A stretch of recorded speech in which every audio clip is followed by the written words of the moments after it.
We're reflecting on different vocations in the church, and marriage is right at the top. There's no other institution or religion that honors marriage or has such a beautiful and profound spirituality and theology of marriage than the Catholic Church. We see marriage as one of the sacraments. We see it as a sacramental extension of the love between Christ and the church. And it comes from Ephesians, where Paul beautifully articulates how a marriage of a husband and wife mirrors and reflects the unconditional love that exists between Christ and the church. In our society today, we're really kind of in a crisis of marriage, aren't we? There's fewer people getting married. In fact, over the last 20 years, there's about 50% fewer people getting married, both in the church and just in general society.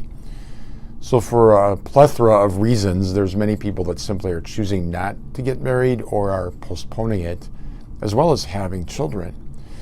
But the church sees that when a husband and wife join together in this sacrament, entwined around Christ, giving their lives to each other as Christ gives his life to us, there's a fruitfulness in that, out of which comes the gift of children, the gift of a new domestic church, this family, and that every family becomes an icon or a window into which we can understand the inner reality of God. Where this gathered group of people, a wife, a husband, and children, are formed together, bound in faith and bound by blood and by this marital covenant, and to be a particular expression of the church, and to live this school of love. So when we think of our childhoods, hopefully all of us can look back and say, I learned who God is. I learned what love is. I learned how to pray. I learned how to believe. Not all of us had perhaps easy childhoods or perfect families, but hopefully all of us had somebody in our life who served in some way as a mentor, as a model, as someone who loved us and showed us God's face.